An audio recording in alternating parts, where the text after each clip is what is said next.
తెలంగాణలోని భద్రాద్రి కొత్తగూడెం జిల్లా అశ్వారావుపేటలో 5.5 కిలోల గంజాయిని పోలీసులు పట్టుకున్నారు. ఒరిస్సాలోని మల్కాన్గిరిలో గంజాయి కొని అశ్వారావుపేట తీసుకువచ్చి ఇక్కడ నుండి హైదరాబాద్ చంపాపేటకు చెందిన సంజయ్ అనే వ్యక్తికి అమ్ముతున్నారనే పక్కా సమాచారం అందుకున్న పోలీసులు తనిఖీలు చేశారు. భద్రాచలం రోడ్డులో ఉట్లపల్లి వద్ద నాకబందీ ఏర్పాటు చేసి గంజాయితో వస్తున్న బైక్లను పట్టుకున్నారు. వారి వద్ద 2,75,000 రూపాయలు విలువ చేసే గంజాయిని గుర్తించారు.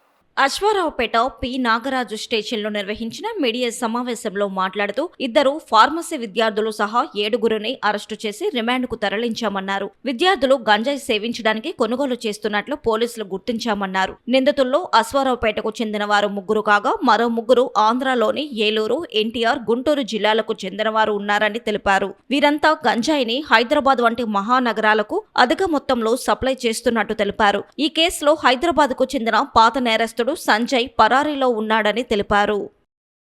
5.5 కిలోల గంజాయి, దాని విలువ 2,75,000 రూపాయలు ఉంటుంది. అట్టి గంజాయి ఊటపల్లి గ్రామం వైపు నుంచి అశ్వారావుపేటకు ఒక 3 బైకులపై 7గురు వ్యక్తులు వస్తున్నారన్న పక్కా సమాచారం మేరకు ఈరోజు ఉదయం వాహనాలు మా అశ్వారావుపేట ఎస్ఐ గారు ఏహతి రాజు మరియు అతని యొక్క సిబ్బంది వాహనాలు తనిఖీ చేస్తుండగా పట్టుకోవడం జరిగింది.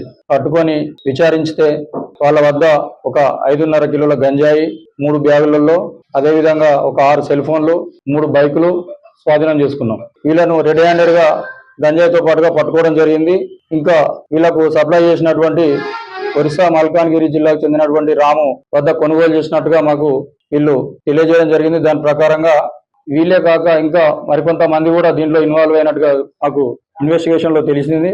దాని ప్రకారంగా ఈ చుట్టుపక్కల ప్రాంతాలలో గంజాయి తాగుతున్నారన్న మరియు ఇక్కడ నుంచి హైదరాబాద్ కు వీళ్ళు గంజాయి సరఫరా చేస్తున్నటువంటి పేర్లను మా ఇన్వెస్టిగేషన్ లో బయటకు తీసుకొచ్చి త్వరలో వారిని అరెస్ట్ చేసి రిమాండ్ కు తరలించడం కోసం మా టీంలను ఇంకా రంగంలోకి దింపడం జరిగింది.